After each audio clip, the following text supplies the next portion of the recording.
Je pense qu'il faut d'abord comprendre que l'apôtre parle de lui-même quand il dit que l'amour du Christ nous presse, ou nous embrasse, nous comble. Dans d'autres traductions, il parle de lui-même, il parle de son propre expérience.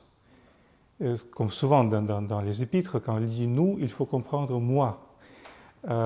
Et il donne l'exemple, c'est-à-dire, comme dans un autre endroit, il dit « imitez-moi comme moi j'imite le Christ ». C'est-à-dire, il veut exhorter les Corinthiens, le suivre, et pour avoir cet amour.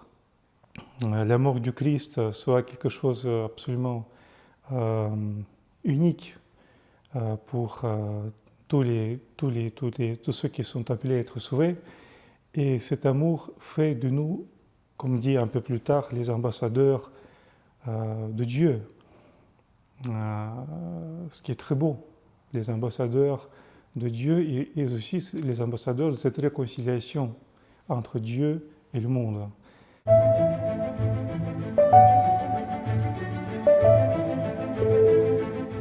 Il faut être vraiment rempli par tous ces sentiments et tout d'abord être rempli par l'amour pour arriver à ce stade de réconciliation. D'abord avec Dieu et après entre nous, parce que en fait ça marche ensemble. C'est-à-dire qu'on ne peut pas être, quand on est réconcilié avec Dieu, le pas suivant est presque le même, c'est aussi d'être réconcilié entre nous. Il faut commencer peut-être par un engagement personnel, c'est-à-dire il faut être tout d'abord, chacun de nous, vraiment les ambassadeurs de l'unité, les ambassadeurs de la réconciliation par rapport à notre engagement personnel et par rapport à notre situation personnelle et par rapport à ce que nous pouvons faire personnellement.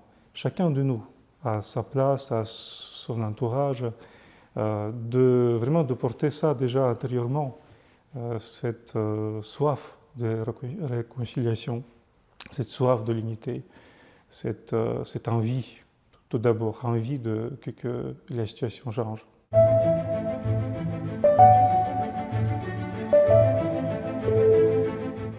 Oui, par son propre exemple. Il n'y a pas d'autre moyen. Et même tout le reste sera absolument inutile. Tout le reste sera justement